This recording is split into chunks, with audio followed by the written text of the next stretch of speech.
నట్టి కుమార్ మనకు అందుబాటులో ఉన్నారు. నట్టి కుమార్ గారితో మాట్లాడతాం. నట్టి కుమార్ గారు నమస్తే అండి. నమస్తే అండి.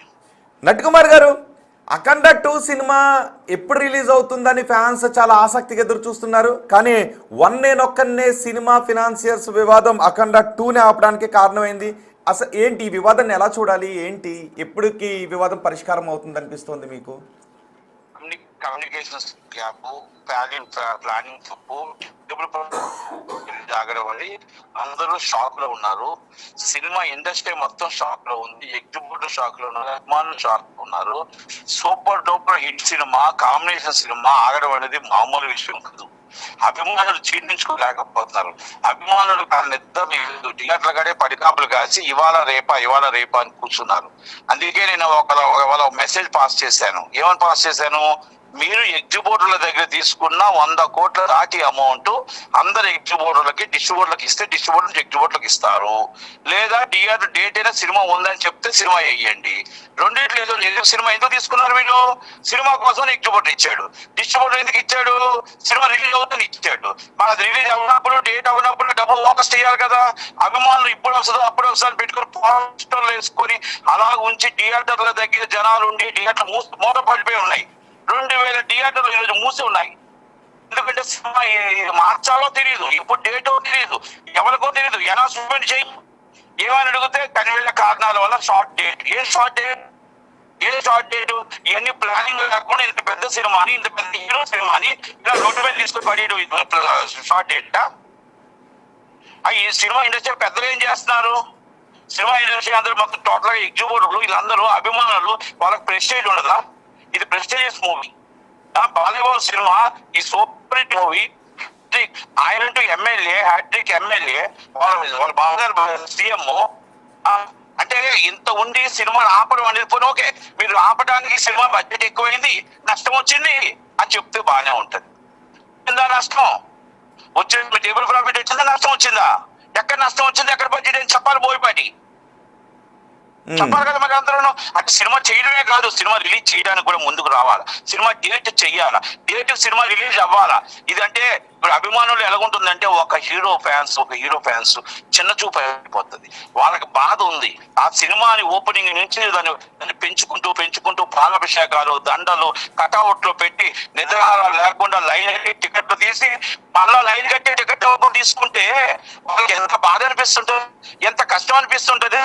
ఎగ్జిబ్యూటర్లు ఎక్కడప్పులు నానా బాధలు తెచ్చి సినిమా ఆడుతుంటది, మేము కరెంట్ బిల్లు కట్టుకోవచ్చు, మా థియేటర్ బాగుంటది, బాలీవుడ్ సినిమా నెల రోజుల నుంచి ప్లానింగ్ చేసుకొని డబ్బు ఇస్తే ఆ డబ్బు ఆగిపోయిందంటే ఆందోళనలో ఫస్ట్ టైం ఈ సినిమా ఆగిపోతే 100 నుంచి 100 కోట్లు అయితే 130 కోట్ల దాకా ఆగిపోతే ఏ భయంతో ఉంటారా? ప్రపంచంలో ఎగ్జిబ్యూటర్లు అంత డబ్బు ఆగిపోతుంటే భయపడరా? ఉంటుందా పోతుందా, వస్తారా రాదా ఆ డబ్బు అని భయం ఉండదా? అవును. మీరు ఒక మాట చెప్పండి, ఎవరైనా 100 రూపాయలు ఇచ్చినోడే భయపడతాడు. అంత డబ్బు ఇస్తున్న తర్వాత ఈ డబ్బు ఫైనాన్సర్కి ఇచ్చారా? ఎవరికి ఇచ్చారు? మా డబ్బుని మా సినిమా రిలీజ్ అవ్వకుండా మా డబ్బు ఇచ్చే హక్కు, రైట్ వీళ్ళకి ఎవరికి ఉంది? ఇది ఎగ్జిబ్యూటర్ల బాధ, ఎగ్జిబ్యూటర్ల ఆందోళన. అనొచ్చు చాలా మంది, నట్టి కుమార్కి ఉంది బాధ, ఎగ్జిబ్యూటర్లకు లేదు అనేసి. నేను వన్ ఆఫ్ ది ఎగ్జిబ్యూటర్, నేను డబ్బు ఇచ్చాను, నాకు రైట్ ఉంది. ఎంతమంది ఎగ్జిబ్యూటర్ నాతో మాట్లాడుతున్నారో, ఎంతమంది డిస్ట్రిబ్యూటర్ నాతో మాట్లాడుతున్నారో, ఎంతమంది నాతో టచ్ లో ఉన్నారో. మీరు కూడా ఈ సినిమా కోసం డబ్బులు ఇచ్చారా? నేను డబ్బులు ఇచ్చాను. మొత్తం టోటల్ గా ఎగ్జిబ్యూటర్ అందరి దగ్గర నుంచి వైజాగ్ నుంచి మొత్తం టోటల్ గా 11 కోట్ల రూపాయలు, 8 కోట్ల పార్టిసిపేషన్ నా ఆదాయంలో ఉంది. ఓకే. అంటే మన ఎగ్జిబ్యూటర్ అందరూ, మా ఎగ్జిబ్యూటర్ అందరివి, మా సిండికేట్వి. ఓకే, 11 కోట్లు వైజాగ్ నుంచి ఇచ్చారు. అలాగే వైజాగ్ అనే కాదు, నైజాం అనే కాదు, ఇంకో ఏరియా కాదు, ప్రతి ఏరియా నుంచి డబ్బు ఎగ్జిబ్యూటర్ డబ్బు కలెక్ట్ చేస్తారు. ఆ ఎగ్జిబ్యూటర్ డబ్బు కలెక్ట్ చేసి ఆ ఎగ్జిబ్యూటర్ ఎక్కడి నుంచి ఇస్తాడు? ఎగ్జిబ్యూటర్ ఇంట్లో బ్యాంక్ లో పెట్టుకుంటాడా? అవును, అప్పు చేసి ఎక్కడి నుంచి ఒకటి తెచ్చుకుంటాడు. అవును. సినిమా క్యాంటీన్ వాడు ఎక్కడి నుంచి తెచ్చుకుంటాడు? మా సైకిల్ స్టాండ్ ఎక్కడి నుంచి తెచ్చుకుంటాడు? రొటీన్ అవుతుంది కదా, క్యాష్ వస్తుంది కదా, క్యాష్ మళ్ళీ ఇచ్చుకోవడానికి. ఇది మామూలుగా ఏంటంటే రొటీన్ గా 2 రోజులు 3 రోజులు తెచ్చుకుంటారు. ఇప్పుడు సినిమా ప్లానింగ్ మొత్తం పోతే ఆ డబ్బు పోతుందేమో అని భయం ఉండదా? రేపు రాబోయే సినిమాల మీద పడదా? రేపు ఇండస్ట్రీ మీద భయాందోళన ఉండదా? రేపు ఈ డబ్బు ఇచ్చే ఇంత పెద్ద సినిమానే అసలు ఊహాకందని ఇంత సినిమానే ఆగిపోయిందంటే రేపు సినిమా ఆగదని గ్యారంటీ ఏంటి అని ఇంకా మళ్ళీ ఆ పరిస్థితి ఇండస్ట్రీ మీద ఒక అనుమానం రాదా? రేపు రాబోయే సినిమాలకు దెబ్బ తగలదా?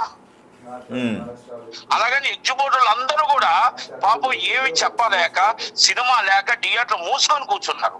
అవును, కానీ అంటే ఇప్పుడు ఈ ఎగ్జిబిటర్స్ దగ్గర నుంచి డిస్ట్రిబ్యూటర్స్ దగ్గర నుంచి తీసుకున్న డబ్బుల్ని ఫినాన్స్ క్లియరెన్స్ కోసం ఇచ్చేసి ఉండుంటారు కదా, మళ్ళీ వీళ్ళకి క్లియర్ చేయడానికి ఇది కూడా ఉదాహరణ చెప్తాను. మేము చెన్నై నుంచి కూడా ప్రొడ్యూసర్స్ అందరూ కూడా ఎవరైనా డబ్బు ఇచ్చినా సినిమా రిలీజ్ కాకపోతే ఫైనాన్షియల్ రిటర్న్ ఇవ్వాల్సిందే.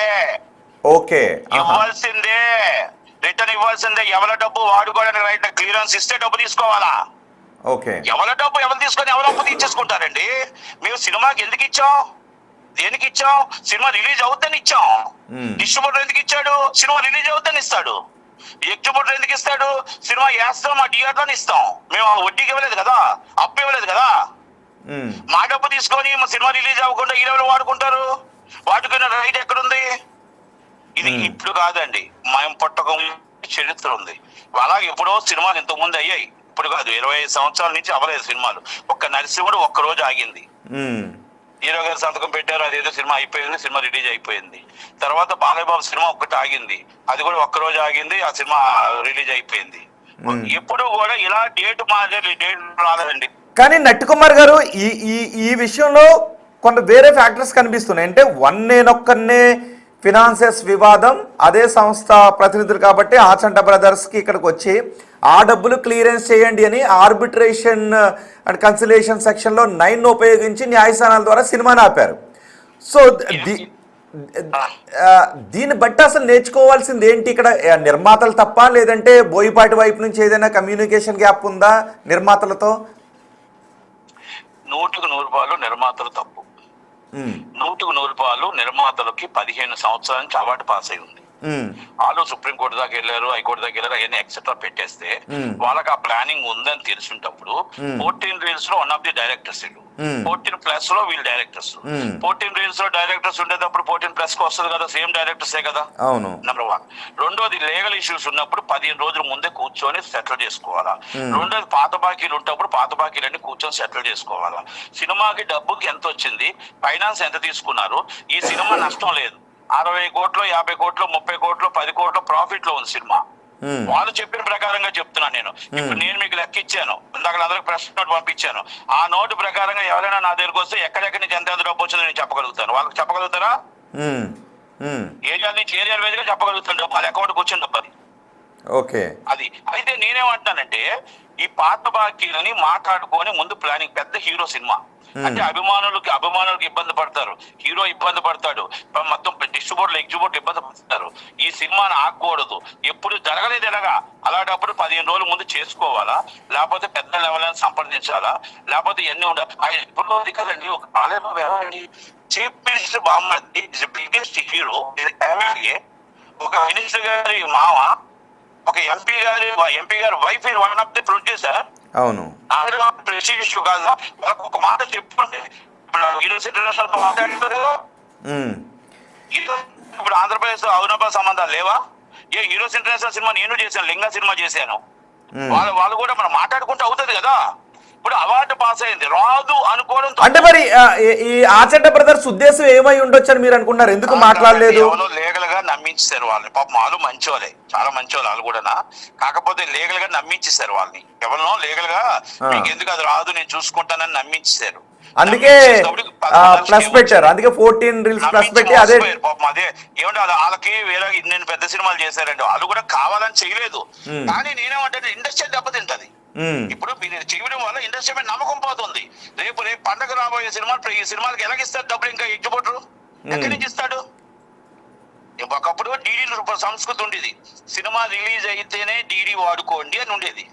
మేము ఆర్టీజీఎస్ చేసామంటే ఇన్ని 100 కోట్ల రూపాయలు, 100 కోట్లు అబోవ్ నీకు ఆర్టీజీఎస్ చేశారంటే నమ్మకం ఏంటి? మీ మీద నమ్మకంతో రిలీజ్ అవుతుంది. హీరో గారి మీద నమ్మకం, డైరెక్టర్ మీద నమ్మకం. డైరెక్టర్ ఏమయ్యాడు? ఎక్కడున్నా డైరెక్టర్? దీంట్లో హీరో గారు కూడా ఇన్వాల్వ్ అవ్వాలి. ఎందుకంటే హీరో గారు అభిమానులు బాధల్లో ఉన్నారు, హీరో అభిమానులు టెన్షన్ లో ఉన్నారు. ఏంటి ప్రాబ్లం అనేది దీనిలో కూర్చోవాలి. ఇప్పుడు ఎవరెవరో కూర్చొని చిన్న వాళ్ళు కూర్చొని సెటిల్మెంట్ అవుతుంటే అవదు. అంటే పరిశ్రమలో ఉన్న ఎవరు కలగ చేసుకోవాలంటారు? ఇప్పుడు ఇది నిజంగానే ఒక సమస్య. అది ఫినాన్షియల్కైనా ఒక సమస్య, ఎగ్జిబిటర్లది సమస్య, డిస్ట్రిబ్యూటర్లది సమస్య. నిర్మాత దర్శకులది సమస్య, అంతకంటే ఎక్కువ సమస్య అభిమానులది. సో మరి ఏం చేయాలి? ఏమండి ఒక్కటండి, సినిమాని ఫైనాన్షియల్ గా ఇది ఒక మొత్తం టోటల్ గా ఇండస్ట్రియల్ ప్రకారం రేషియో ప్రకారం ఎంత వస్తుందో అంత ఇస్తారు. తర్వాత వాళ్ళ ఆస్తులు కానీ తర్వాత ఏదైనా ఉంటే వాళ్ళ పవర్లో కానీ ఏదైనా ఇస్తుంటారు. ఇది కాదు, నేను 200 సినిమాలు సెటిల్ చేశాను. సి కళ్యాణ్ 300 సినిమాలు చేశాడు. 1000 సినిమాల దాకా దాసనాంద్ర గారు చేశారు. రాత్రి అనక పొగలనక కూర్చొని చేసాం. ఇందులో రేషియో ప్రకారం ఇస్తూ ఉంటాం. ఆ రేషియో ప్రకారం తీసుకొని సినిమాని రిలీజ్ చేయాలి. సినిమా ఆపకూడదు. సినిమా అనేది ఎప్పుడు ఆగకూడదండి. ఓకే, కానీ ఇక్కడ అంటే సినిమా ఇప్పుడు మీకు ఎగ్జిబిటర్ ఇందాక పెట్టింది కూడా ఎగ్జిబిటర్ డబ్బు ఇమ్మని కాదు, డబ్బు కాదు, రిలీజ్ డేట్ ఇస్తే ఆ నమ్మకం వచ్చి ఇంకో సినిమా వేసుకుంటారు. మీరు 24 వేస్తున్నారా?